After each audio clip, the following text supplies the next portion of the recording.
depths of Mordor to the savage planet of Jakku, three guys came together and found the one piece that would lead to the greatest discovery from small beginnings. Once and removed for awesomeness. It's Panel by Panel here every Wednesday night from 6 to 8 to give you the latest and greatest, ranging from games, comics, and anime, and TV and movies.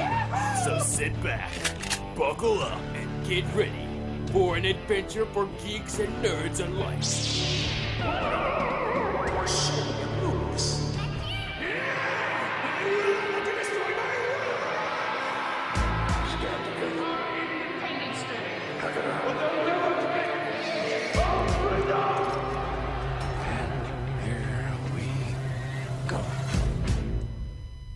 Roll credits.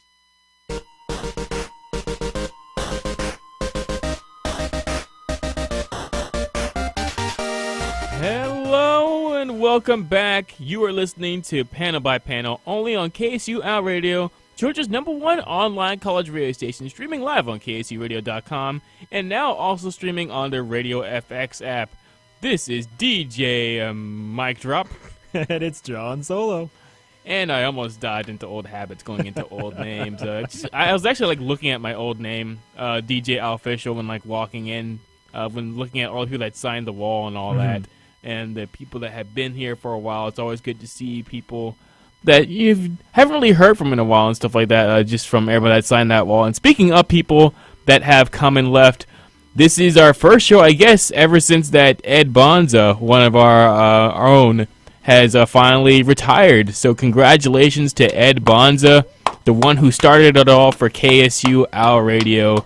He deserves every bit of happiness that he gets in his retirement, and I hope it's an easy one for him. We could just change it to Bonza Radio, and I think we'd be totally fine. I think we'd totally be justified in doing that. Nobody would have any arguments at all whatsoever. You know, they're naming they're doing a radio lab over on campus now, and they're going to call it the Rhubarb Jones Lab, I think, is what it's going to say, yeah. Huh. So that's pretty cool, too. That is pretty cool. Well, it's about this time where everybody's in spring break, so everybody's doing their own thing. I guess for most of us that have already graduated from college, it doesn't really matter all that much. Nope. I forgot it was spring break. I mean, today I did get to just have a day to myself anyway. Nice. I had my first ever massage. That was really nice. I don't know why it took me so long, because that was thoroughly enjoyable. Did you actually go somewhere for it? Yeah, I actually went somewhere for it. It was in a place in Canton. I think it was Afterglow Massage or Afterglow Spa, I think, and that place was amazing. Oh my gosh. There was tension in areas that I never thought I would have tension in, like my hands and all that. Yeah. And I can feel in my shoulders too. My shoulders are fine because even when I'm physically feeling my shoulders, I can actually feel how they're different. There's apparently a couple areas where they had readjusted and all that. Huh. So I seem to carry a lot right in my jaw. When I'm really, really stressed out, I can feel it because I grit my teeth too. I grind my teeth when I'm sleeping. Huh. And so when I'm really, really stressed out, I can take my fingers, my two fingers, and rub on my jawbones right here. You guys can't see me doing this, but right under my ears, and I rub there, and it's it actually helps relax me. It's very strange. Yeah. So it's a full body massage. I got the entire treatment. It's got to be at least a 2 times a year for me thing now, because I've got to have it. One other way that we can all relax, though, is definitely play ourselves some video games. And I know that you guys are used to us talking about Sea of Thieves and stuff, because that was a hot topic, because it's been a hot game for the past 2 months or so. Now that it's finally had its official release, though, there have been some gripes about the game. They've already had an honest trailer for how the game went and all that. And they're saying that this is instead of Sea of Thieves, they call it No Man's Sea, from how people feel about it, just from how people are disappointed in the content. And this is something that we talked about when we first started talking about this game on air. It's just that this is a really good concept, and we were hoping it was going to be really good. But one thing we were pointing out is just are they going to have enough content to where people will be satisfied, especially for paying $60 for the game. Exactly. That was the very first thing that my friends and I said when we played it. We're we would pay $20 or $30 for this, but we wouldn't pay $60. If it had come out as a $20 game, I think it would have been just fine. Yeah, which is too bad because like I know Jake was enjoying it when he was playing it and stuff like that, and it's still an enjoyable game to play. It is, just not for very long because you're still just going around doing the same kind of treasure drop missions that they do. The PvP is okay. The problem with that is that according to like the respawn systems, this is something that they're working out too. But like some of the respawn systems is just that there's not really any.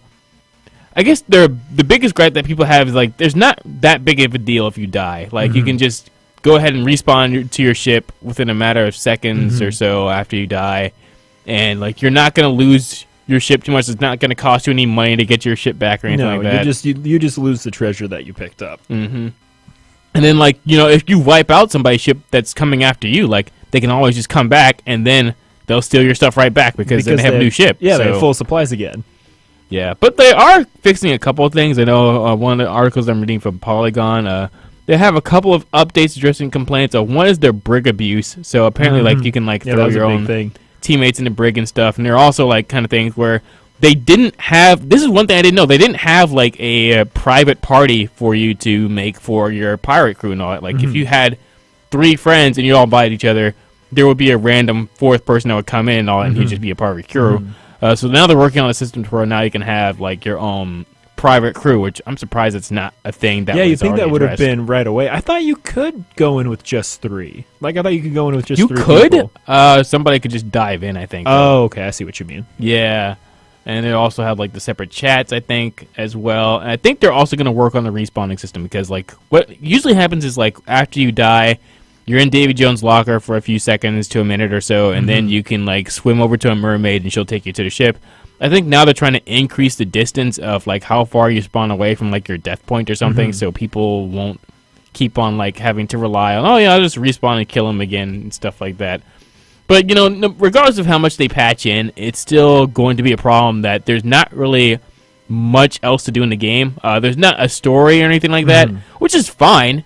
If it wasn't for the fact that they're still pretty limited in just the amount of things you can really do in the game. If they gave you enough tasks and all that, and that there was a bigger map for you to investigate around, then yeah, it wouldn't be a problem that there wasn't a story. But there's not really many objectives that you can do other than like the repetitive stuff. Now, some people are saying, this could be worse than No Man's Sky. Some people think that it's not. I mean, it all kind of depends on like what your expectations were from the beginning. With No Man's Sky, like it would already kind of seem like a thing where yes, it looked really interesting, but right off the bat I was just like, okay, what's the overall purpose of the game though? And it was to get to the center of the universe.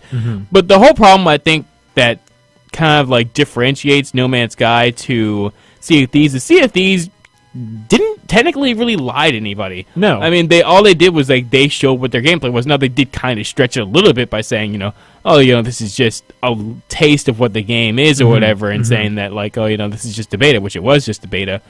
But here's what I kind of equate it to is like the kind of beta that Sea of Thieves is kind of like what your meal is like when you're walking around like Town Center Mall, for example. You go to an Asian restaurant place that's in the food court, and they give you like a taste of their chicken or whatever, and you're so excited, you're just like, oh man, this is just a taste of what I'm gonna get, and then you order the chicken, but then you realize that you're just eating more bites of the same chicken over and over again. That's pretty much what the Sea of Thieves is like with the beta. On the subject of Sea of Thieves, we're actually getting it for the Xbox finally. For anyone who's actually excited to play it on the Xbox. Now, I say that kind of joking, but they are also including with this release for free. They're including the Foundation base building update, Pathfinder survival mode, and Atlas Rises, which added 30 hours of story. Now, I have not played any of those modes because I don't own the game, so I can't attest to them. But it is coming out for the Xbox One actually very soon. I believe it's can't find it now, but it's sometime within the next few months. Okay. Yeah. Nice. So maybe I'll check it out. You never know. Remember when PUBG wanted to kind of do a lawsuit against Fortnite for doing their whole battle royale thing? Yes. They're doing more lawsuits against people. They're officially just starting to say that creator from, and this is I'm reading from BBC's article, that PUBG creator says that the games need better protection from copyright titles. And there have been more games that have been trying to copyright a lot of their battle royale type features, because a lot of games are really trying to add that in. I don't know why, because not every game really needs that. But I want other developers to put their own spin on the genre, not just lift things from our game, Brandon says. And that is Brandon Green, who I guess is from one of the creators of the game. More than 24 million people around the world have bought PUBG on PC, and 100 players parachuting on, blah, blah, blah. So I guess like they're still trying to just talk about how a lot of people keep on abusing the system or whatever, and they really aren't cracking down on a lot of like the creative content when it comes to the games. For music and stuff like that, like it's always been a thing where people will crack down on. They'll know for a fact, okay, this was copied off of this, and they're gonna get sued for it. With games, for some reason, it's a lot more difficult to do that. And so I can't say I'm entirely mad about it, because now I'm definitely starting to see the trend of like a lot of people are starting to copy off of it. I guess you could argue that not copying directly like some of these games are doing, but a lot of games have been basically copying each other and building off of each other for basically ever. It's hard to draw that line. Yeah, take Brigitte for example in Overwatch. She is basically a clone of Bellona from Smite, who is herself a clone of what's that character's name from Paladins? Anyway, so games they borrow from each other all the time, and a lot of the time they'll borrow and build on that character. Like Brigitte has a few other things that Bellona does not, and vice versa. But I can see how there'd be some kind of gray in there that'd be kind of hard to sue for. Speaking of a battle royale, the Overwatch creator Jeff Kaplan, he talked about himself about if Overwatch would add a battle royale, and he does say that it'd be a little bit more tricky to do that. Let's see, I'm trying to find a quote. A lot of times when I hear some of our fans pitch it, they're like, oh, just put a card in the arcade one day that's a battle royale mode. And I'm like, bleep, that would be awesome, he said. But there's a lot of design and tech work to get us to that place and not feel like a Me Too game. And that's the kind of thing, it's just like, it just wouldn't feel like Overwatch to me if they did that.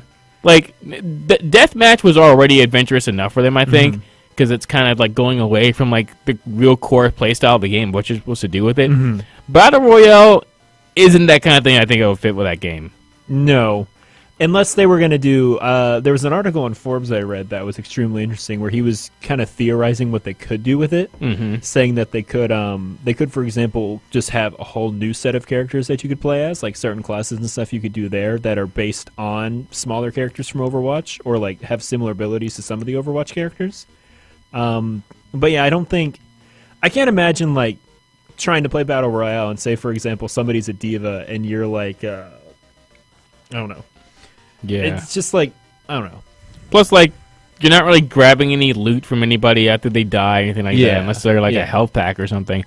It just wouldn't fit the playstyle. I don't know why people are asking. I guess fans are asking for it. I've never heard of any fans ask for it, but I guess it's been such a hot topic of like what battle royale would fit with certain games. I guess that's always going to linger around every now and then. I think Blizzard just likes to have the best of everything. Like they want everything. Obviously, they want all their games to be the best that they can possibly be of their genre. So yeah, if a battle royale genre is popular, Blizzard's going to want to be like, yeah, maybe we can do that too.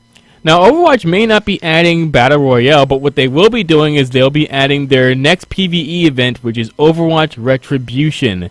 And that's going to include all the members of Blackwatch. It's going to be a story revolving around them and around a certain mission that they'll be doing in order to uncover one of the, I guess those people, what was the name of the organization that's evil? Talon? Talon, yeah. That's right. They're going after leaders of Talon. And I read the comic that's supposed to precede the event that's going to be going on.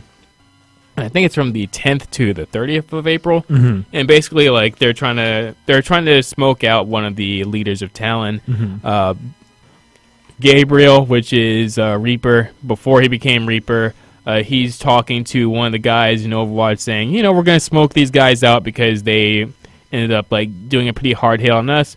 But there ends up being a mole on one of the teams, and they end up kind of bombing the facility, and then Gabriel's friend ends up dying. Or not dying, I guess he's like gravely injured or whatever. They didn't really specify on that. But basically, like he combats with Jack Morrison on if they should like hit hard back or not and stuff like that. And that's what the mission's going to be about, is them trying to infiltrate and stuff like that. So that's going to be interesting. So you'll have Reaper, you'll have Moira, you'll have Genji, and you'll have McCree. And the thing is, I didn't even know Moira was a part of Overwatch or Right? Black Watch at all. We were thinking she was straight up Talon. Yeah. So, I mean, like, I don't know if they're ever going to really tell the full story of Overwatch or not. That's something that, you know, because we were talking about earlier, it's just like, okay, we still need to know exactly what happened between Reaper and Soldier 76, which we kind of do. Like, we know that, you know, they fought each other in the end. Everybody presumed they were dead after a certain explosion happened, just like everybody thought Captain Amari is dead and stuff like that. But we still just gotta know, like, you know, why they really wanted to turn against each other. We're seeing the friction kind of happen between them, just of, you know, Gabriel's a not, like, Gabriel's the kind of guy that doesn't want to go by the books. Jack Morrison is, which is kind of, I'm seeing, like, Tony and, like, Cap situations all over again with that. But, I mean, like, it's an interesting story that I hope they elaborate on later. I'm still crossing my fingers that they do a movie eventually. Because I would love that. If they just did a whole animated movie in the style they've done their character intros in. They will, I'm pretty sure they will get a profit from it. I don't know. They would. Like, they've definitely got to keep that in their back pocket, I think. Because as good of a job as they're doing with the PvE events, like, they only do it ever so often to where it's not like they're going to tell a whole story. And even when they do PvE events, they're not really telling that big of a story. I mean, like, yes, the action's pretty good and stuff like that, and the game plays really well, but you're not really, like, learning that much about, like, what happens or anything like that. So hopefully, you know, either they churn out more comics, which that's even more scarce than, like, some of the animations they do, or they just eventually do a movie, which I hope they do. So we will see on that. Marvel Spider-Man officially has a release date. It'll be September 7th, and I'm already super excited for it. There's already a lot of deluxe packages that you guys might be able to look forward to there. You can get, of course, the standard $60 price, or you can get the $80 price, or $99. I guess that's the Canadian price that you're saying, but I guess the $80 price that you would get the deluxe package with. And let's see, will include a copy of the game as well as new story chapters with our post-launch DLC series, Marvel Spider-Man, The City That Never Sleeps. Okay, so they'll also, let's see, okay, so they'll throw in a couple of, like, different tracks. I know one of the different things that they'll throw in along with it is that they'll give you, like, the punk Spider-Man suit, which is, like, based off of, like, one of the different variants of Spider-Man from the comics, which is kind of cool. And there are, like, two other suits that they're not unveiling quite yet, but there are two other suits that you can get along with it. Let's see, what other things are they showing? Whoops, I didn't even click that, but let's see. There's a Spidey tracksuit, there's a Spider drone gadget. I guess you can use that in the game, I'm not sure. Also receive a Spider-Man PSN avatar, the Spider-Man PS4 theme, and 5 extra skill points, which I don't know what the skill points are for, but that's a thing. Leveling up of some kind. Yeah, let's see. There's also a few other. Is that the same one? Okay, it's the same one. It's a very cool looking It's a Marvel Spider-Man statue that they'll be revealing later in the summer. And they've got, I guess, a whole other, like, PS4 box, I guess, which I guess that wouldn't be a bad launch title game to put along with that. So no, definitely not. But yeah, that's pretty much all we know about the Spider-Man PS4 game. We've still pretty much have all the trailers and stuff that we've already seen from the game. So story-wise, they're probably going to be hush-hush for the most part. But another thing that they're going to be doing is Spyro the Dragon Remastered Trilogy is going to be coming to PS4. Again, of all the things to reboot, nothing against Spyro, just an odd choice. I mean, they already did Crash, so I guess we should have expected that Spyro was going to be next. You're right. Because Spyro is one of those staple, like, characters that PlayStation had for a long time, so I don't remember when they said this trilogy is going to come out. Looks amazing, though. I mean, when you see, like, the comparisons between the original game and what they're doing now, like, wow. It would be really cool if they did something like, remember in the Master Chief Collection, you could go back and forth between the original graphics and the remastered ones? Yeah, you could do that. That would be cool if they did that again, too. That would be a pretty nice feature to have. Yeah. This trilogy is going to cost $40. That's pretty good. See, that's just the thing. It's just like you get, like, these cool remastered games. Of course, they're remastered, so, I mean, it's not a ton. But, I mean, it's just like you get this that's, like, all the content of, like, 3 games. And then you see, like, stuff like Sea of Thieves, where they make you pay $60 for, like, a sandbox game. I don't know, man. That's one. The remastered trend is the one that hasn't bugged me over the last few years that they've been doing it. Just because I I still have my 360 plugged into and even my original Xbox actually plugged in. Not that I need it that much anymore. Just because I still enjoy playing those games, so it's really nice to see. I really enjoy seeing the remastered versions of them. Yeah, let's see. What was this Star Wars Battlefront 2 news? Oh yeah, so it was talking about how now that they've done away with like actual gameplay weapons and skills and stuff and star cards in the loot boxes, they are claiming, and this is claiming, that Star Wars Battlefront 2 is actually fun to play now. Oh. Because they've reduced the loot boxes to only cosmetic items, and they've unlocked all the heroes so that you can play them when you earn them in the game. That's what it should have been in the beginning. Which is what it should have been all along. That's what people were speculating what it was going to be when they said there was going to be loot boxes. Like, okay, they're just going to be tame with it, have it be just cosmetic and stuff like that. Won't be too bad. Oh my gosh, it took them that long to learn that. It is EA. But, I mean, at least they made the game playable. Hopefully it stays that way, because last time they reverted something, it was only for a temporary amount of time. Yes. Now they need to leave it at like $20 or $30 and not try to bump it back up to $60, and I might consider playing your game, EA. I might. That's a very big might. Oh, if they bump it up to 60 again, it's a wrap. No, They're not going to... They're done. They will not recover from that at all. But we will recover after a short break. There's a lot that we still get to talk about. There's been a lot of talk still going on about Avengers Infinity War, what's to be expected, and who we haven't seen, because where the heck is Hawkeye? I don't know. We don't know. Apparently the creators kind of sort of know, so we'll be finding that out later. And plus we might talk about a little bit of Disney movies coming up, so stay tuned after the break. Shaggy was supposed to be vegetarian? That's right, Scoob. Casey Kasem became a vegetarian in the early 70s and apparently would not do the character unless Shaggy did likewise. It worked out pretty well until the mid-90s when, after being required to do a hamburger commercial in the voice of Shaggy, Casey Kasem stepped away from the role and wouldn't come back to it until 2002 for the spin-off series, What's New Scooby-Doo? Stay tuned in, Georgia's #1 online college radio station. That does it! I activate this card! Well, I activate this card! Then I activate this card! And I activate this card! Activate this card! I activate this! Well, I activate this! And I activate your mama! Then I activate... What? You heard me, Kaiba. Your mama. I activated her.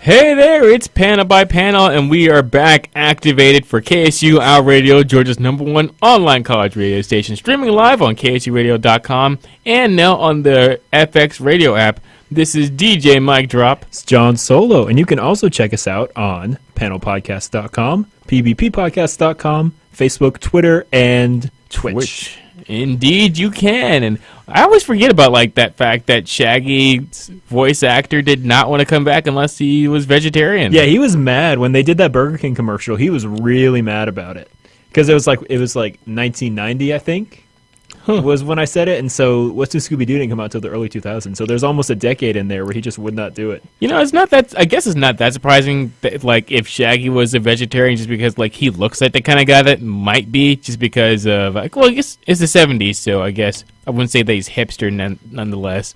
But yeah, I guess a Burger King commercial probably would change all that. No, it wouldn't. It. I always just thought he was super skinny because he was high all the time. For real. That's why they were always hungry.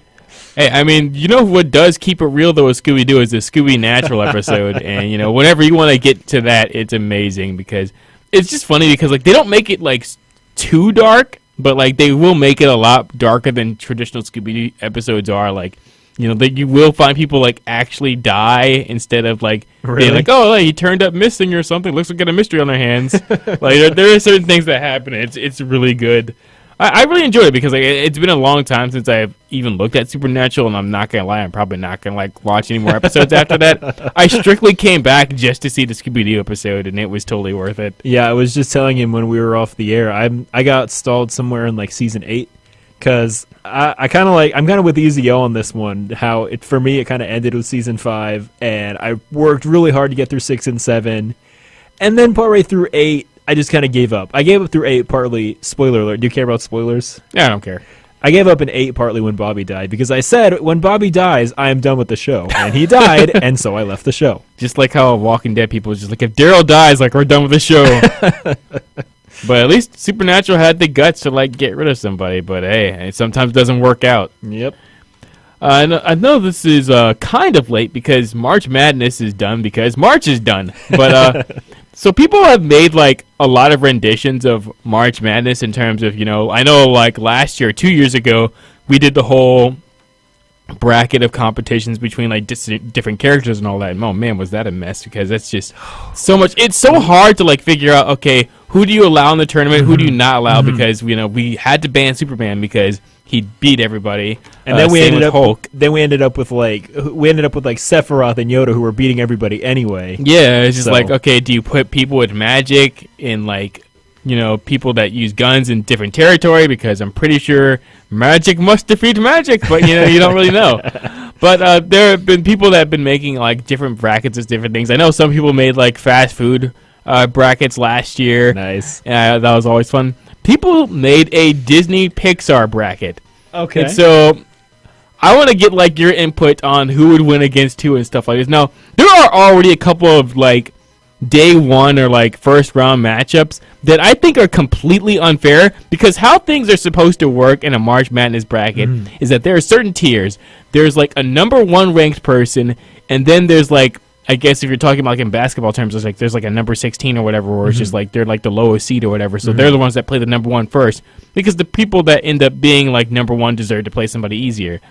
Well, in this case, there's already the first matchup is Lion King versus Tarzan, and I mean I already know that Lion King's gonna win, but I think it's incredibly unfair that it's matched up against Tarzan. Yeah, because it's just like Tarzan deserves better than that. It's like. Okay, so how does it work? Like, just what if the movie's better, or if it's like more popular, or like are the characters actually going head to head? Overall, it's if you think the movie is better. Or not.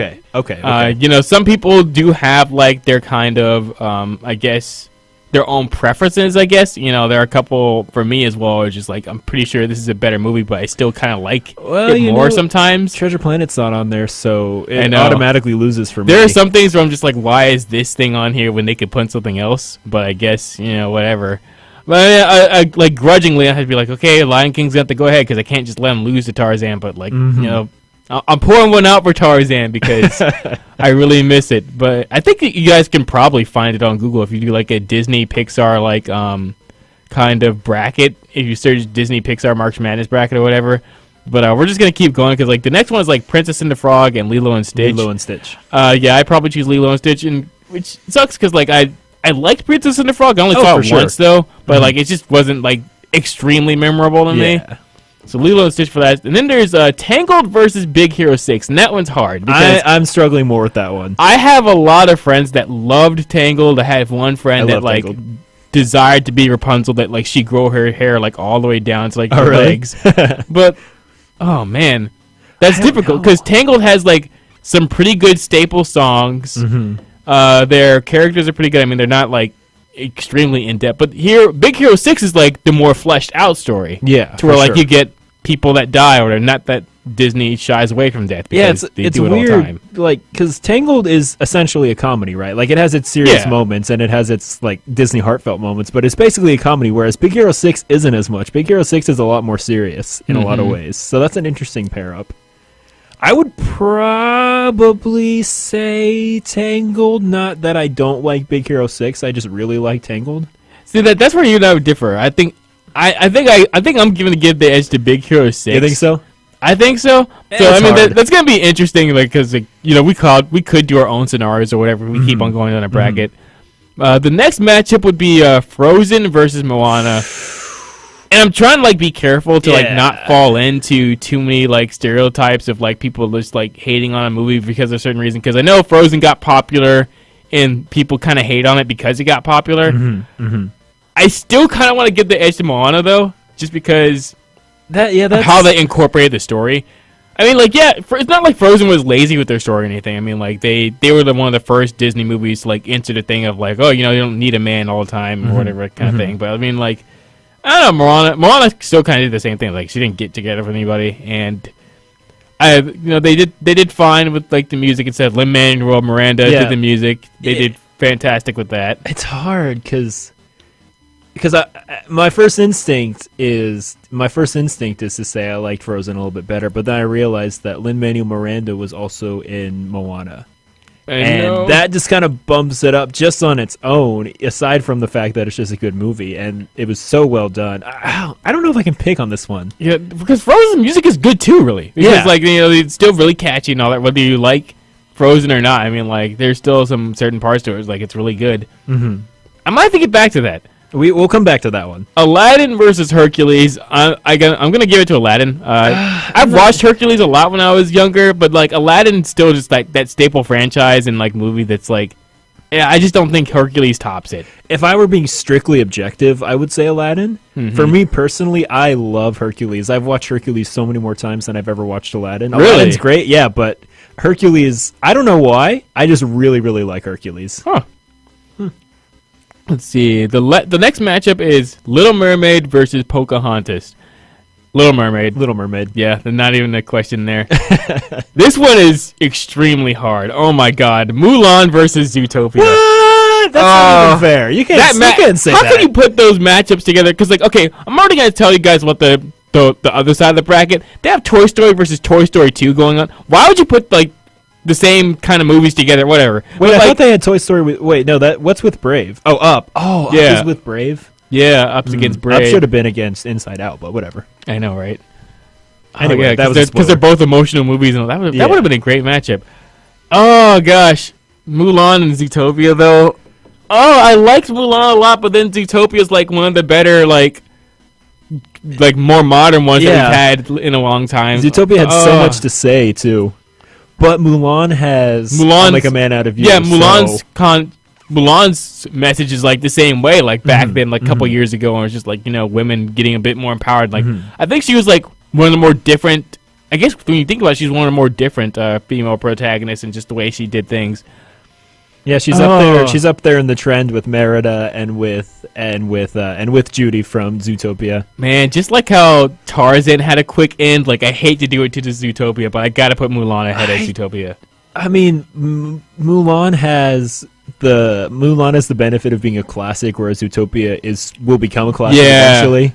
So that's the thing. It's hard knowing like if you're just falling into a nostalgia trap or if you really do feel like it was a better movie or not. I can't decide on this one. Yeah, I can't blame you. Then there's Beauty and the Beast versus Nightmare Before Christmas. Now I've only seen Nightmare Before Christmas once. I think I've also only seen it once. Like I've seen like snippets of it, and I have friends that adore it. I just haven't really seen it that many times for me to truly invest myself in it. And like Beauty and the Beast, like I still didn't really see a lot. I mean, I saw the live version, of course, that came out recently, and then there's of course like the cartoon one, which I've seen like a couple of times. I'm not really in love with either of these movies, to be honest, but I'd probably go with Beauty and the Beast. There's still music from Beauty and the Beast that I sing all the time that I love, and I also love the live action version of it, so I think I'd have to give it to Beauty and the Beast as well. I only know Nightmare Before Christmas with like This Is Halloween Town. That's it. There's nothing else that really sticks out to me about that movie. Well, there's the cool part where he does the duet. The piano duet's really cool, but yeah. The Nightmare Before Christmas world that's in Kingdom Hearts, though, is pretty cool, though. Really? I'll give it that. I'll give you that, fans. You'll probably that's probably a cooler world than a Beauty and the Beast world would be. I don't know if I'm qualified to do this because I did not see Brave, but it's Up versus Brave. Again, it should be Up versus Inside Out, to which I'd probably have to say Inside Out. Yeah. But Up versus Brave? I mean, Up was, as a writer, Up was a better movie for me. Yeah. But Merida's also probably my second or third favorite Disney princess now. Mm-hmm. So I don't know. Up also, I'm gonna give it to. Well, no, because Brave. I was gonna say Up has a gorgeous soundtrack, but so does Brave. Yeah. Because Up has Michael Giacchino, but Brave has Patrick Doyle.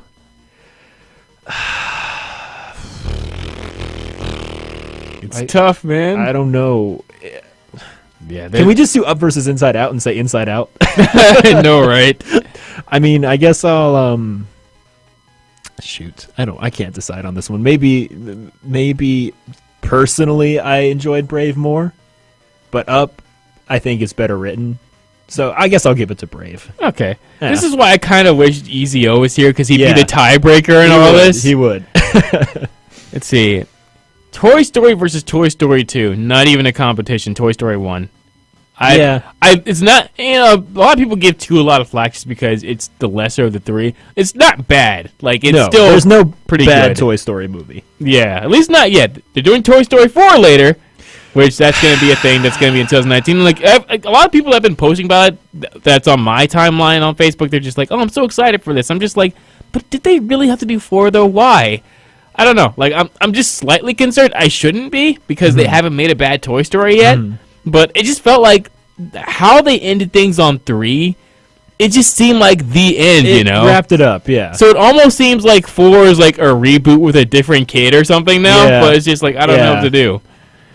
But the next matchup, again, is, these are like both movies I haven't seen. I think this is Cars 3 versus Coco, and I haven't seen either Why of would they those. pick Cars 3 of any of the Cars movies? I don't know, but at least they didn't pick Cars 2.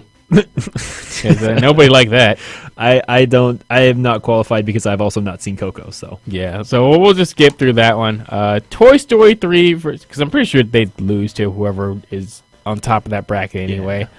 Toy Story 3 versus The Good Dinosaur. I Toy did Story see 3. both of those, but Toy Story 3, for sure. I was not a huge fan of The Good Dinosaur. It was Like, alright. It was very beautifully animated. when I watched it with my friends, like, we were making fun of it. I mean, like, it wasn't bad. It wasn't, like, terrible, but it was just like, yeah, of all the Pixar movies, like, this was the most forgettable one they've done in a while. Yeah. Ratatouille versus A Bug's Life. Ratatouille is underrated for sure. For sure. But I don't know if they beat Bug's Life. I've actually only seen Bug's Life once. I'm ashamed to admit it, but I've only seen it I the one haven't time. seen Bug's Life within like the past 15 years. That's for sure. I never, whenever like I'm going on a nostalgia trip and I want to see a Disney movie, like Bug's Life never really comes up. I'm never like, you know what I want to see? I want to see Bug's Life. I liked Ratatouille. You know, that was one thing that like I liked watching my mom, because like we're both really huge food people and stuff like that. And so like I personally like Ratatouille, which is probably like conflict of interest, I guess. But I don't know. I personally enjoyed Ratatouille a little bit more. Yeah, I really like Ratatouille, and again, I haven't seen Bug's Life for a while, so I'm not really a good judge, but I guess I could say Ratatouille. Another extremely unfair matchup. Yeah, Finding Nemo versus Why is Inside Out here as opposed to up there? Yeah, how do with they Up? match up against each other? What ranking were they on? We should have made our own matchup for this. I know, right? We might have to scramble this around when like Easy-O comes back, and then just do this as a segment or something, because that's just no way. It's Finding Nemo all the way. I'll probably still choose Finding Nemo. Inside Out was a really, really good story, especially just like how it was one of the more, I guess, what was it, like 2015 it came out? Yeah, 2015. So, yeah. And it was a lot better than I thought it would be, because I thought it would be really cheesy and all that with like all the different emotion people, because they remind me of emoticons or whatever, which we don't want to talk about the actual movie that revolves around that. Which, thank God, that wasn't by Disney. That was by Sony, which they're going to lose their movie rights eventually. No pun intended. Inside Out was a very emotional movie. It was. You know, it's just like the kind of lesson I gave was just like, it's okay to be sad and all that, which, honestly, like, that's a bigger message than people think. Because we're in this kind of era where, like, yes, like, we're aware of depression and stuff like that, but when it comes to how we treat our friends, and I know this is going off on a tangent, but I just think it's kind of important, where it's just like, you know, this is the kind of generation where it's just like, I never want negative vibes ever, and if somebody's bringing you down, then you got to cut them out your life, kind of thing. But sometimes, like, there are people in your life that really need your help and like really want to like express the sadness they have, and I like that the point of the movie was to say that, you know, expressing your sadness is okay. And that scene at the end where she talks to her parents, that scene hurts. Yeah. It really hurts. Like, oh my gosh. Which makes me even more sad that I'm still going with Finding Nemo. You still have to go with Finding Nemo, though. I still gotta go Finding Nemo. So great. If it was Finding Dory, I would give it the Inside Out, but it's Finding Nemo, so I have to give them the edge. Yeah, but Inside Out versus Finding Dory would also be unfair. True. Like, Finding Dory had its moments, but it was no Finding Nemo. For sure. All right, the next one that's coming up is Monsters, Inc. versus Cars. Monsters, Inc. Monsters, Inc. No competition. I'm glad we both agree with that. This next one is hard. Incredibles versus Wall-E. Now, I like, admittedly, I had never seen WALL-E until this year, and really? I enjoyed it because when I first saw like WALL-E come out as a kid, I was just like, yeah, this doesn't seem interesting to me. There was a pretty well done story for like characters that don't really have, well, at least WALL-E didn't have a lot of dialogue, but like everybody else, like they talked and stuff like that. I really enjoyed it. I still kind of give Incredibles the edge. Yeah, I want to give it to Incredibles as well. I mean, WALL-E was not only a great movie, it was also great sci-fi as well. Yeah. But there's Incredibles had sort of the special thing about it, and maybe again that's just the nostalgia lens being put on it. Yeah. But I don't know. To me, I would go Incredibles on this one as well. Let's see. So I guess like going through. Okay, so we already established that Lilo and Stitch would beat Princess and the Frog, and then Lion King beat Tarzan. Lion King would probably beat Lilo and Stitch. I mean, fuck, Fudge. I don't know. I don't know what to do because like it's just. Yeah, there's. Again, it's sort of a thing between nostalgia and music versus the kind of emotional weight that Lilo and Stitch had. I will already tell you that like a lot of people like always had Lion King at the top. Yeah, which is just like I kind of expected it. It's widely considered, I think, Disney's best animated movie. Yeah, so I can't be mad at people for it, but at the same time, it's just like, man, it's typical, really, that you kind of know that's gonna happen. I'm still a little bit sad that that two Cars movies made it on, but not Treasure Planet. Yeah. Even if Treasure Planet had been kicked off the bracket, I would have. I'm kind of sad that it's not on there. So we both kind of like we were really iffy on like the Frozen Moana matchup and the Big Hero 6 and the Tangled matchup. They're probably gonna lose to Lion King either way. But yeah, we all know Lion King will end up in the middle again, but I don't know what it would end up against. Maybe The Incredibles? I don't know. Or Finding Nemo? Probably. Now, like, yeah, like who'd they be fighting on like the other side there?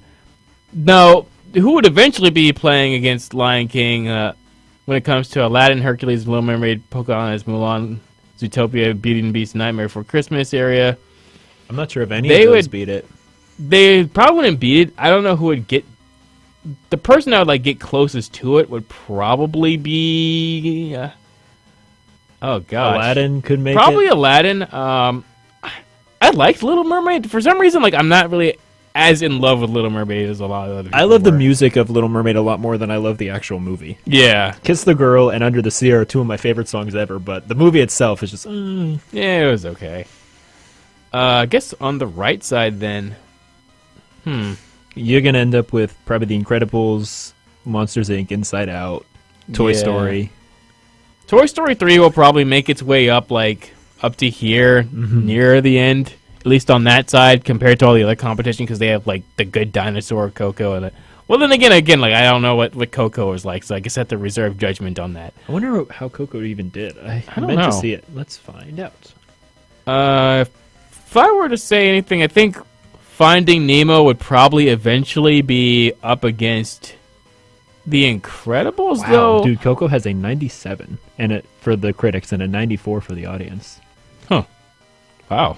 Yeah, I guess I should see that. I guess I should. I wanted to see it when I saw the trailers for it. Oh, here's a matchup that's for sure happening since we've already talked about like which ones would win down there. That would be Monsters Inc. versus Incredibles, and I have no idea what to do with that. Oh, that's hard. That's really that hard. is because I like the characters in both movies a lot, but I don't know.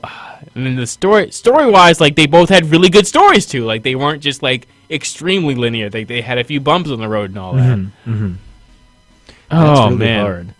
Incredibles has Monsters Inc.'s premise was really creative. Yes, when for it came to sure. like scaring For kids sure. and all that, and like creating laughter power instead of scare power and all that.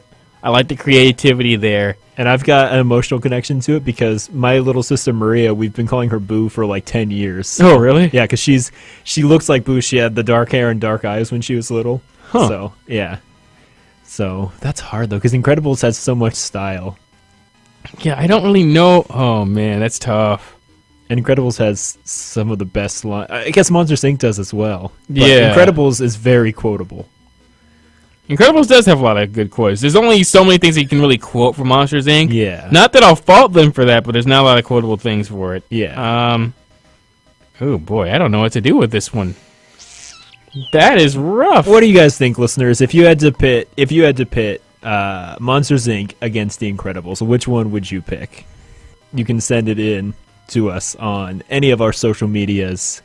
I'd be very interested how that turned out. Maybe we can make a poll. Just ask us the questions and we'll know exactly what you're talking about.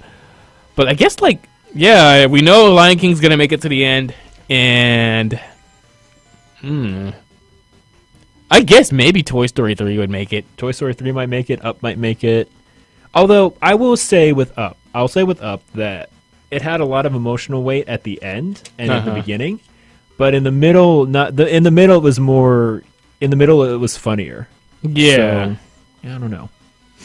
But that's a Disney bracket, and it is another one where someone called it the Cartoon Tournament of Power, and so on the right side there are the tournament of Cartoon Network, and then on the left side is the tournament of Nickelodeon. Now, the first matchup is Fairly Odd Parents versus Danny Phantom, and when I was watching the video of the guy talking with this was one of the hardest matchups they did, just like how. Well, I guess it's not like the Lion King and Tarzan matchup, because Lion King was definitely the target one there. But I don't know, because a lot of people were saying that Danny Phantom was probably the better show overall, but Very Odd Parents, when it came to the amount of weight that carried with it, and all the references and stuff that it did, that's what maybe pushes it over the top. It was also one of the funniest shows on that entire list. It was. Some people might have dragged it down just because once Boo kind of came on the show, the baby and all that it kind of went down in quality. But oh man, that sucks, because I like Danny Phantom a lot, and I hate that it has to go down early, but Fairly Odd Parents probably does have to take it over. I personally like Fairly Odd Parents more than Danny Phantom. I don't have anything against Danny Phantom. I just didn't watch it as much as I watched Fairly Odd Parents. Yeah. The next matchup was Hey Arnold versus Wild Thornberries. No. I gotta put Hey Arnold on top. Really? I would say Wild Thornberries. Really? Yeah, I love the Wild Thornberries. I enjoyed watching Wild Thornberries. It wasn't really something that was just it wasn't really one of my favorite Nickelodeon tunes. I love Wild Thornberries. I'd probably have to go with that one. Okay. Rugrats versus Cat Dog. Rugrats. I'm surprised at people that actually said cat. There are people because I was watching a YouTube video of people debating this, and they were debating hard for Cat Dog. I'm are you serious? Rugrats all the way. For sure. Cat Dog was weird, man. And I can appreciate a weird cartoon. It was just it just didn't have that much value to me. Yeah. SpongeBob is probably gonna be like Lion King when it comes to this. Yeah, SpongeBob's gonna push through everything. Although we have another one down there that's gonna do that as well. True. You see? I know exactly what you're talking about. Yeah, no. When we'll get to that conversation soon, because that was the hardest point in watching that video. Was them talking video about that, because oh yeah, I'll definitely show you which one it is, because that is a tough one. But SpongeBob's first matchup is versus All Grown Up, which is pretty much the grown-up version of Rugrats, which that's no competition, no, not even close. Yeah, SpongeBob's smoking SpongeBob them all the way. Even though circa 2008 or 9, it kind of fell off, but still, it's still great. Invader Zim versus Avatar. Invader Zim is an extremely underrated show that's not talked about enough. But I never watched it that much. Avatar is definitely going to smoke them. You can't beat Avatar. It's going to be hard for anything, even SpongeBob, to beat Avatar. Right? Avatar is just so great. Let's see, Angry Beavers versus Chalk Zone. Probably Chalk Zone. I didn't watch a lot of those. Yeah, I can't say too well on this one. Let's see. My Life as a Teenage Robot versus what was it? Oh yeah, As Told by Ginger. I barely remember As Told by Ginger. It was an okay show. The animation was weird. It's very strange, yeah. I guess Teenage Robot. I don't really remember. I'll defer to you on this one, because I didn't watch either of those that often either. This is another hard one. Jimmy Neutron versus Rocket Power. Huh. I think I'm gonna say Rocket Power. You think so? I think I'm gonna say Rocket Power. Jimmy Neutron had a good movie. It had a good start and all that. Not all of some of their episodes were hit and miss. Mm-hmm. Rocket Power probably has a little bit more of the edge. I think Rocket Power had more quality all the way through. Yeah. Yeah. Although you're right, the movie for Jimmy Neutron is really good. We'll hop over to the Cartoon Network side for a bit. Teen Titans. Why would they start off with this? So... I mean, I already have my choice for this, but I feel bad knocking it out this early. And it's Teen Titans versus Samurai Jack. I'm going Teen Titans, but I feel so bad eliminating Samurai Jack. I didn't even watch Samurai Jack that much, but I still understand how great of a show it was. Especially how like they just had the ending to the entire series this year that they did a really good job with. Like, oh man, I'm sorry, Samurai Jack fans. That's not even fair for you, Samurai Jack. You shouldn't be against Teen Titans. They should have put him up against like Johnny Bravo or something. Which no, they do have Pokemon at the bottom of this bracket, which I think they like exchanged it for something else because that's totally cheating. Pokemon is an anime. It does not belong to Cartoon Network. Which I'm still not even sure if they would have won overall with that, but it would have gotten Pokemon probably up to the top. Yeah, they might have won. Yeah, I guess for its sheer even against SpongeBob, it probably could have won because it's Pokemon and it's one of those. You don't mix anime and regular cartoons together when it comes to debates because it's entirely different. Yeah, Dexter's Lab versus Powerpuff Girls. Dexter's 100% for me. Yeah. I like Powerpuff Girls a lot. Dexter's Lab, I just liked it a little bit more. Dexter's Lab is still one of my favorite TV shows ever made. Courage the Cowardly Dog versus Ed, Edd and Eddy. Oh. There's some people that like absolutely love Ed, Edd and Eddy. I didn't love it all that much. Courage the Cowardly Dog, like there are a couple of episodes that will forever stay with me. Forever. The Ramses Return to Slab will always be in memory for me. Ed, Edd and Eddy was just like one of those weird shows where it was just like, okay. Yeah, I probably have to say Courage. I didn't watch that much Ed, Edd and Eddy. I wasn't actually allowed to watch Ed, Edd and Eddy. Yeah, I could see why. Yeah. So I would have to say Courage only because I saw it a lot more. Yeah. This next one's no contest for me. Foster's Home for Imaginary Friends versus Chowder. Chowder wasn't that bad, but Foster's by a mile. Foster's is fantastic. I loved Foster's. It ended too soon, honestly. Like I don't remember when it ended, but I felt like it only had like 3-4 seasons. It didn't seem to go that long. Yeah. No. I don't know what kept it from going. Maybe they didn't sell enough toys or something. I don't know. Maybe. That's always the reason why for a lot of these cartoon shows. Let's see. The Amazing World of Gumball versus the regular show. I watched a little bit of the regular show. I enjoyed it a lot.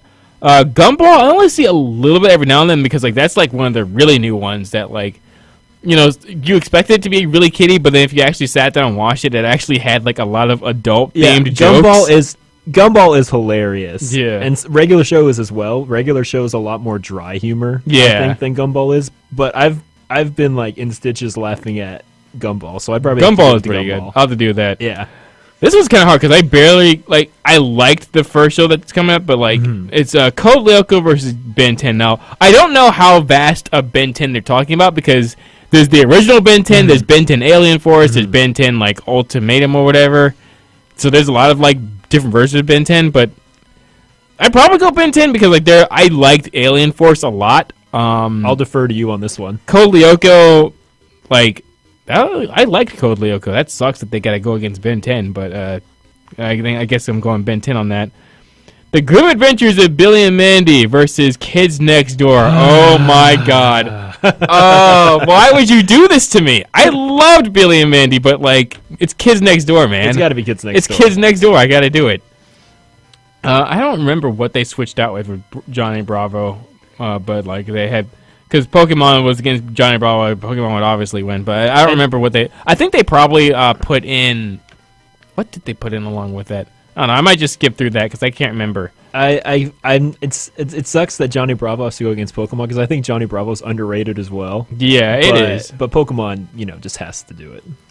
Let's see. Going back to Nickelodeon side, it would be Fairy Odd Parents versus Wild Thornberries. Probably Fairy Odd Parents. Yeah, I'm still super nostalgic for Wild Thornberries, so I can't really. Again, we need Easy O here to be like a tiebreaker on this one. What time would it be over in Africa? I don't know. I don't even know if he would be able to take a phone call if he wanted to. This I don't know if it'd be like 2:00 in the morning or something. We should message him. Hey, we need you to break a tie between us. I wonder if I @message him if he will. Yeah, I wonder because he was on the chat like an hour or two ago. Maybe he'd be willing to call. Because we gotta have that opinion of his to see. Although he might just be like, "Are you guys doing this right now? Are you serious?" Yeah, he's gonna be kind of mad that we're doing this without him. Here, I'm gonna message him right now, listeners. I'm gonna text Amar on the air because that's something that we do. We still have to do like the whole tiers of cartoon shows, anyways, which we've been saving for a while. But Yes. well, I guess we'll do that later when he comes back. I guess the other matchup that we'd be looking at would be Rugrats versus SpongeBob, and SpongeBob would be done with Rugrats. I love the Rugrats, but SpongeBob. Let's see, Invader Zim versus Talk. So not Invader Zim, Avatar versus Talk. Avatar is just gonna blow through it. Avatar. If SpongeBob doesn't make it all the way through, Avatar will. Yeah, I would say Avatar will probably end up but in the just, middle. whoever else is on this bottom half here, it just doesn't even matter. Avatar is just gonna smoke through Avatar them. just burns everybody. Teen wanna watch Titans is Avatar. gonna have a little bit of a well, I guess the biggest challenge Teen Titans had was Samurai Jack. And/or Pokemon. Yeah, Because they're gonna have to go. I guess Teen Titans is technically an anime. maybe, I don't know. I mean, I guess like It's DC definitely anime inspired. DC does have like a lot of Yeah. good cartoons, so it's almost like you're watching anime when it comes to the storylines that they make, because they're not just like linear kind of things. Yeah, like, and they have a sort of an aesthetic to them. yeah. Kids Next Door. I remember like when I was watching like the video, like they didn't have Kids Next Door go that far, which I was surprised because I loved Kids Next Door. Like Same. when you think about the kind of effect that Kids Next Door had on kids, it's just like every kid wanted to be a part of the Kids Next Door and stuff like that. So, you know, if it wasn't for the fact that like Teen Titans and all these other ones were in, like that would probably be going up even higher. But they would definitely eventually lose to either Teen Titans or, Pokemon. in this case, Pokemon, which I'm pretty sure they got rid of. I don't know like what they substituted it with. Let me see, because I know I'm moving the mouse, which shouldn't go to my laptop, but let's see. Because I know they changed it to something else. What was it? Oh, Camp Lazlo is what they changed it to. Laszlo. It's Camp Lazlo. Like Yeah, Johnny Bravo will probably be Camp Lazlo. So Probably. Johnny Bravo would go up a spot, but then they'd probably eventually lose to Kids Next Door. So it didn't even matter that much anyway, either way. Because like this guy did have to do a vote on his Twitter, I think, because like there were a couple of times where it tied. I think it was the thing where it's just like they did a poll on Avatar versus SpongeBob, and I think SpongeBob ended up winning because What? I like- mean, I love SpongeBob, but they overall their argument was that even though Avatar is by far the better show overall, SpongeBob had the bigger effect because, you know, That's he's true. like That's true. practically Nickelodeon's mascot, which isn't really fair. But then again, like when it comes to the amount of quotable things that comes from SpongeBob, I mean, like there's like an entire section of the internet where he's just dominating the Devoted to internet. SpongeBob. Like 60% of the memes on the internet are just SpongeBob. I mean, I've had like conversations with people where I'm just like, look, I'm not sure if I can marry anybody that I can't make SpongeBob jokes with, because there are like times where I'm just talking to my roommates and stuff. Like, no matter which friend I'm talking to, like I'm always gonna insert a SpongeBob joke somewhere, and if they don't get it, like I'll be sorely disappointed. So I mean, like I can get why they put SpongeBob over top, but like, man, that pained me to see them make that decision, because I'm just like, but Avatar's so good though. I guess because SpongeBob has like what? How many seasons now? Like 20 something? Yeah. I don't even know. Avatar had like a couple, like 4 books basically. Yeah, they had the 3, and in those 3, I guess it Avatar was 3, yeah. episodes, if you think about like the percentage of quotable material just from those 3 Avatar seasons versus however much quotable material you can get from the 20 or whatever SpongeBob seasons, I don't know. There's some kind of ratio there, like how much they packed into the 3 seasons of Avatar. Yeah, But yeah, I guess it'd have to go to SpongeBob. it would. I guess it would. Well, we're going to take a break, and when we come back, we're going to talk a little bit more about Infinity War and a few other movies coming up. So stay tuned after the break. Need to see his identification.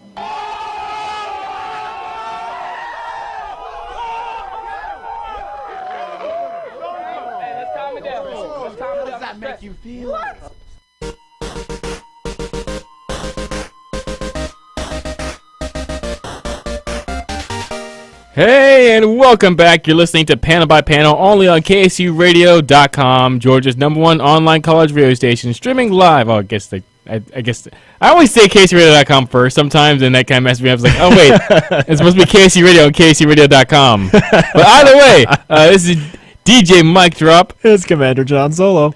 We were doing all right without any mess ups until that point, but you know, it's not Panel by Panel without the raw moments at times. And knock on wood, no technical difficulties yet. Not knocking yet. on wood. I can't blame technology today. It's just my own fault with certain things. Let's see, a couple other things that we haven't mentioned yet since we're on like the last 30 minutes of the show, or however, whenever we end this, I guess. Yeah, we spent a lot longer doing the bracket than we thought we would. But Yeah. it's all right. So there's going to be 5 new anime that's going to be coming out this weekend. First off, the 3rd season of My Hero Academia, so I think this is going to be like my favorite one. That's going to be coming out tomorrow. Both the dub and the sub are going to be on the same time now. So we used to have to wait like 2 weeks between time if you wanted to hear the English version. Now you can get to watch them both at the same time, and it's kind of interesting because I always thought that dubs had to have the script and all that like months beforehand and then work through all the season. But how it works is that they really do it like week by week. Really? And they said that this was the earliest that they received the script ever, and it was like 2 weeks. And I was just like, really? Wow, I thought the voice actors needed so much more time to do stuff, but apparently they work on a much tighter schedule. Like they get the episode, they work through all of it, and then they're done. Wow. So that's a lot better than I thought it was. Persona 5, the animation, which I am excited for, that's also going to be coming out. I watched the 6-minute prologue that they have out before the first episode comes out, and it is literally exactly like the game, which is pretty cool. I kind of hope they add a little bit more than what's just in the game scenes, because I think if you do like all the cutscenes, at least like all the animated cutscenes, it's kind of like maybe 45 minutes or something like that. But there's so many other scenes that like aren't animated; they're just like in game that make it last longer. But hopefully they add a little bit more that like you haven't seen in the game before. I don't really know how long the anime is going to be as a whole. There's a lot of questions that people have about it, but I'm excited. From what I've been able to see so far, it looks pretty well. I think they're also doing a Persona 4 the Golden animation. And that's going to be a series later on also, so I'll be on the lookout for that. There's a couple other ones. There's the Sword Art Online. It's a Sword Art Online alternative Gun Gale Online. So instead of following Kirito, they're finally going with a different protagonist, and they're going to follow a female gamer who is going with Gun Gale Online, and Gun Gale Online is from Sword Art Online 2, so it's going to be that same game, only with a different protagonist. So Okay. if you guys are interested on that, you can be able to watch that. There's Food Wars Shokugeki no Soma, which I don't know what that's about, but apparently it's a food-based anime. Huh. There's a reboot of the classic 70 series Cutie Honey Universe. I guess that used to be an anime that used to be around the 70s or so. And then there's Stein's Gate Zero and Golden Kumoi. So I haven't heard of like those last two. Have you, on the subject of anime, have you watched any of, what is it? The Beginning? No, I haven't. I haven't either, and I was curious if you had, because it at first glance, it sort of looks like a Death Note ripoff. Huh. Because it's the same kind of genius detective versus a serial killer sort of thing. I do like those kind of things. Yeah, but apparently it's very different, and I've heard like some people really like it and some people don't. So I was curious. It's if called you had The seen Beginning? It's something The Beginning, and I think it's like I feel kind of dumb for forgetting it because I think it's like a super simple. There's thing. like one anime that's kind of like Death Note, only but with like mechs and stuff. Oh, and really? it's called like Code mechs. Geass, Lelouch of the Rebellion. Oh, okay. And like that one's really good. That came out like maybe I guess. Oh, B, The Beginning. Oh, okay. Genius investigator Keith Flick rejoins the Royal Police Force just as serial killer B emerges. Mysterious youth Koku may be an ally or a target. So when you read that synopsis, it sounds a lot like Death Note, but apparently it's really, really good. Huh. Yeah, like I'm a real big fan of like Death Note like series where people are trying to like challenge the world norms and like try to take over the world in their own kind of means and stuff like that. Because that's what like Code Geass is like. He literally has a power called the Geass, and like which kind of gives him this power to stay alive and stuff, where he can kind of command someone to do something once with his eye powers and stuff. So he has to be really careful, but he can do it like an infinite amount of times to however many people, but he can only do it to one person once and stuff. Okay. And like he's trying to create a better world for Japan against Britannia. So it's almost like if Great Britain was Germany, or in a sense, or whatever. Interesting. And like creating like a lot of different storylines, which is really cool. And so like there's Code Geass, the original series in there is R2, And I think Code Geass R3, that's going to be coming out maybe sometime next year. They had a trailer for the new season, but they're going to be doing that soon. So that's going to be interesting. I don't know when that's going to come out, but I'll be keeping my eye out for that. Let's see. A couple other things. I guess I might as well play the Avengers music, because it is time to once again talk about the Infinity War. So, I guess the thing that we're all trying to figure out still is where the heck is Hawkeye? So, of course, D23 is coming up and all that, and they've been giving a lot of Disney news. Like, for example, we've been hearing a lot more about Incredibles 2. We just talked about how Toy Story 4 is going to be a thing. And they also released some new promo art for Infinity War. So, like, you see a lot more people. Nice. I want that on the wall. It looks so good. I mean, it looks so nice. It's confusing, though, because, like, you see Cap with, like, his shield. And, like, we clearly haven't seen his shield anyway in the trailers. Yeah. I would hope it wouldn't be in the trailers, because, you know, if there's a moment where they throw Cap his original shield to fight for the last time, like, I wouldn't want that to be in the trailer. I want that to be, like, a raw moment. Yeah. But they do have the Wasp, and they have Ant-Man sitting on I thought they weren't going to be there until Avengers 4. I thought that too, but apparently they are listed in Avengers Infinity War. So we're going to be able to get to see them. We're probably not going to see a lot of them, but we're going to see them. They'll cameo. Yeah. That's a really good picture of Scarlet Witch as well. I really like Scarlet Witch. I really like the artist who did this. Yeah. I got to figure them out. But, like, basically when people were asking, like, where's Hawkeye and stuff, what the Russo brothers did say, and they didn't say much, but they're basically like, Hawkeye is in this movie, but he's going to kind of sort of have his own journey. Like, you know, just like how in Ultron where he joked, you know, there's a bunch of flying robots and all I have are a bunch of bows and arrows and stuff like that. I guess there's only so much he can do. But then again, I mean, like, yeah, Black Widow fighting against the Black Order. So, you know, whatever. But they're saying that, you know, he's going to have his own separate journey, and so is kind of Ant-Man and stuff. And if I can remember from, like, reading the Prelude comics, because there are Prelude comics, and that's kind of hush-hush, because, like, not that many people really talk about it. Oh, really? There's not, like, a ton of new information. Like, they're mostly just recaps of what happened in the movies, but they'll add, like, 2 pages of things that are a little bit new. Like, at the end of Civil War, they show what happens after Cap breaks them out, and I think Clint was like, I want to kind of step away again, which good luck with that. Yeah. But I think also Ant-Man kind of went his own way and stuff like that. But here's my thing with Infinity War. I think that, yes, they're probably going to have their own side journey, whatever, and they're not going to pay much attention to them. I think there is a reason why they're not really giving him that much feedback. And I think it's because Ant-Man and Hawkeye are probably going to be their secret trump card that they hope, like, Thanos doesn't know about or something. Like, I'm thinking, like, Thanos is about to just wipe everybody out.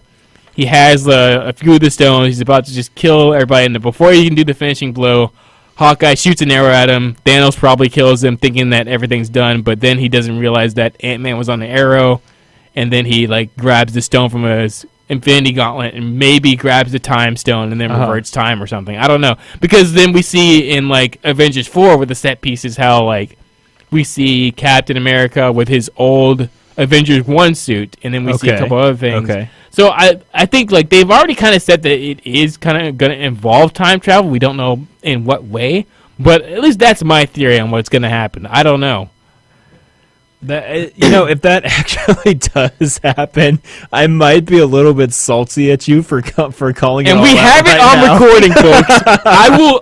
Don't test me. I will bring it up, and I'll be like, "This is proof." I will like put all this on Adobe Audition. I'll cut the moments where I said this would happen. I'm just gonna post it on my timeline. I'll be like, "Boom! I called it."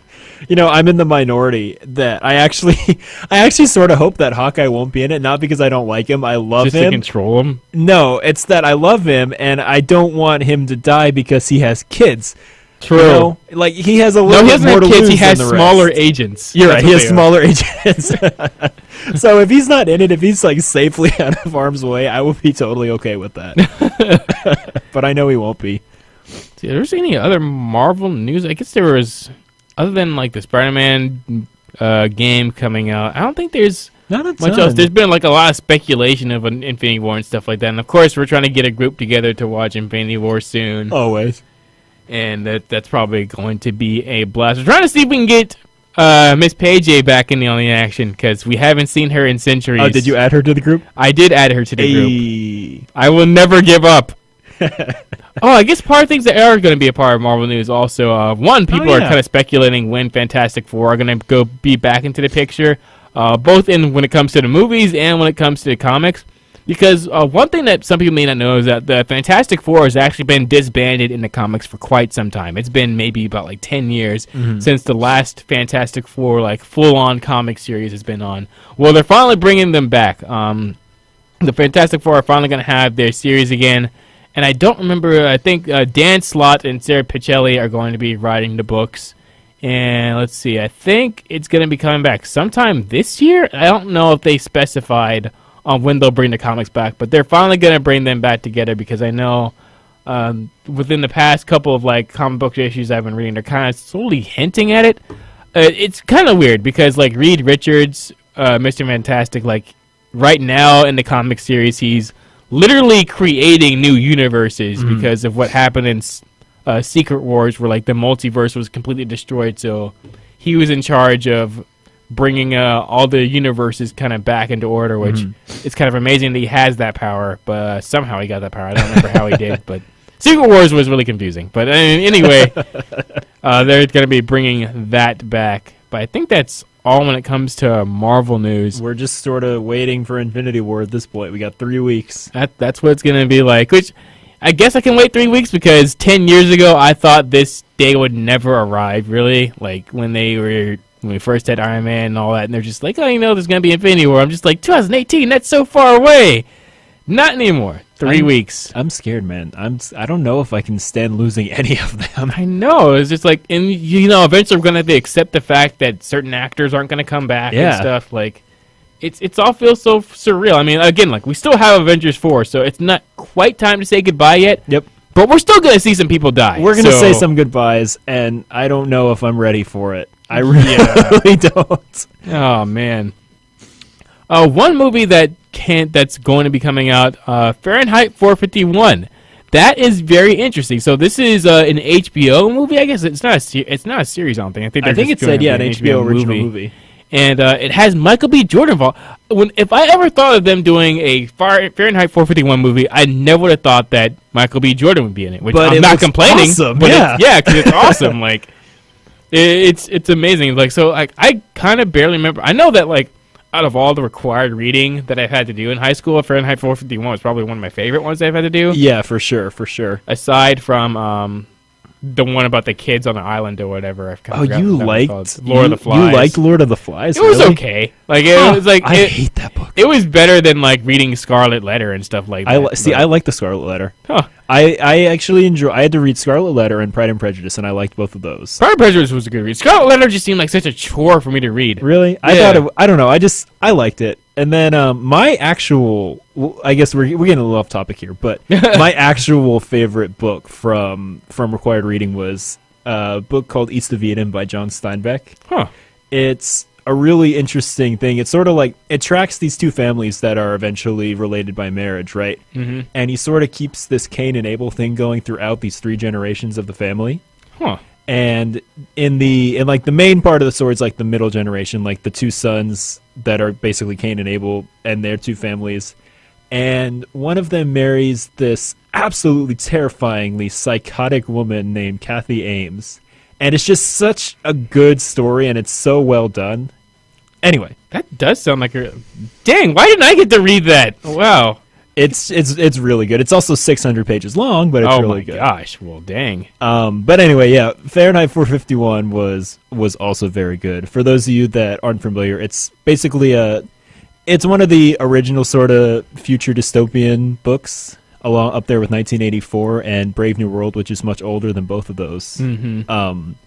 And essentially literature and books have been outlawed, and Roy Montag is a fireman, but in this story, firemen are the ones who come in to burn all the books and to... They didn't execute people, right? For having the books? I don't remember. I think they might have. Did they also burn the people? I used to know so much about the book, and then, like... Yeah. I kind of forgot. It's been a while. Really, so it's going to be hard for me to know, this wasn't in the book. But I might reread it because it was an enjoyable. I kind of want to reread it before the movie comes out. Yeah, because the movie looks really interesting with Yeah. Michael B. Jordan, and I mean, like the emotion behind it and all that, like, was pretty interesting. One other book that we can all agree is pretty good is Ready Player One, and we did see that movie last week. Yes.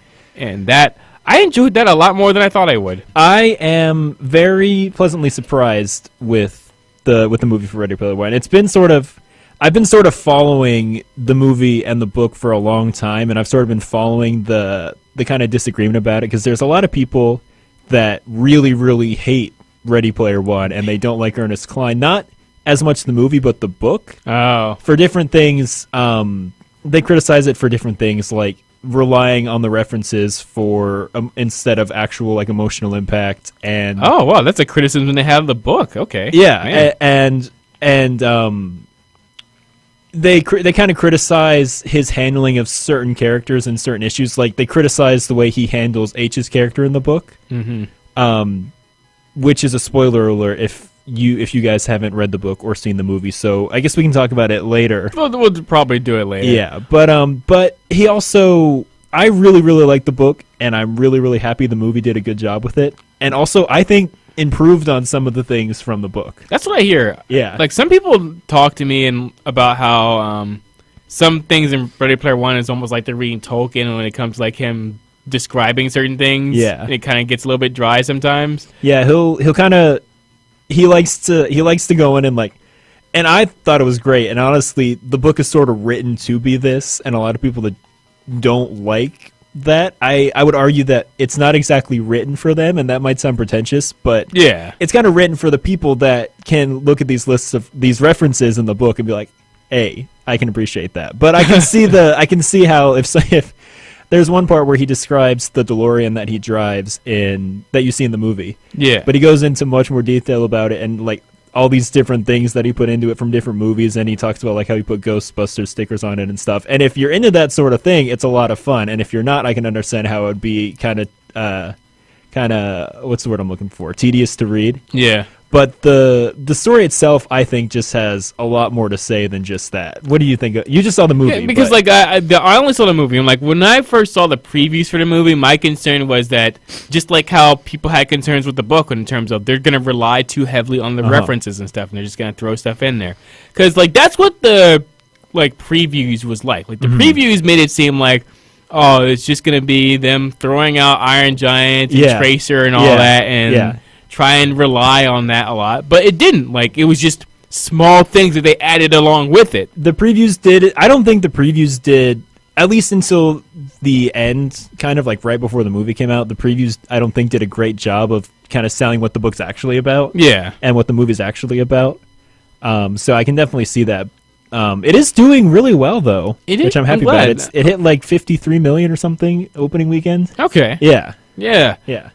Oh yeah, I'm glad it's doing it because like there were certain parts where like even when it came to certain references, like when I saw them do references to certain movies and stuff like that, I'm just like, wow, I'm glad they actually threw that in there. And like there is like one thing where it's just like you thought that Iron Giant would be the surprise, but it's not. Like there's like one other thing that's a surprise. I know exactly what you're talking about. And I was just like, hell yes.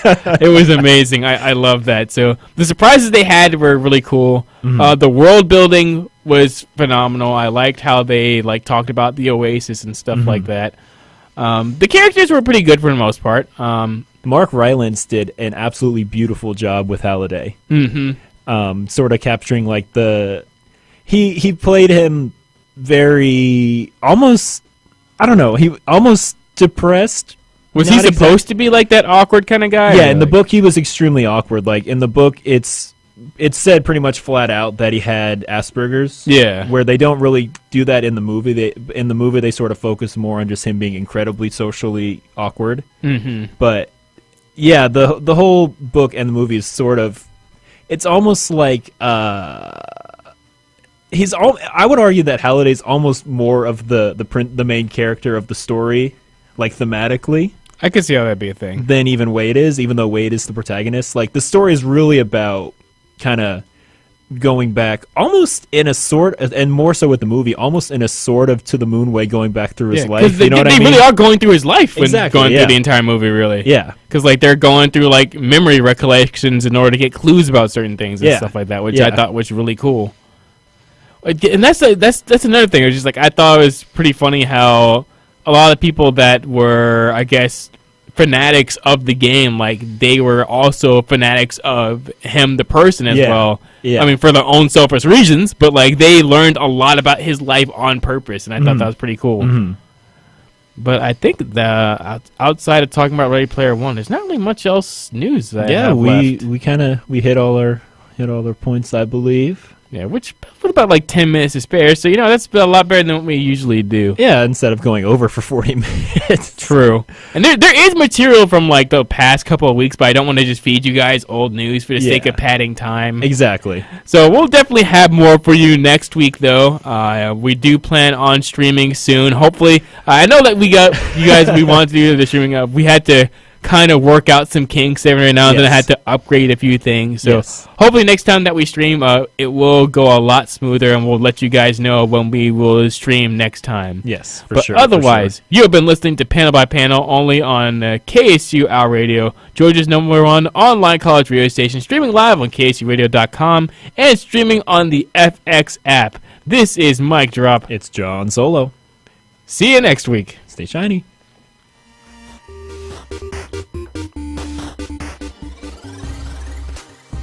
Yo, my name is Ethan Reese, and I stay tuned in to KSU All Radio. Yes! Georgia's #1 online college radio station. Stay tuned in with KSUR Radio, Georgia's #1 online college radio station. I play, you listen.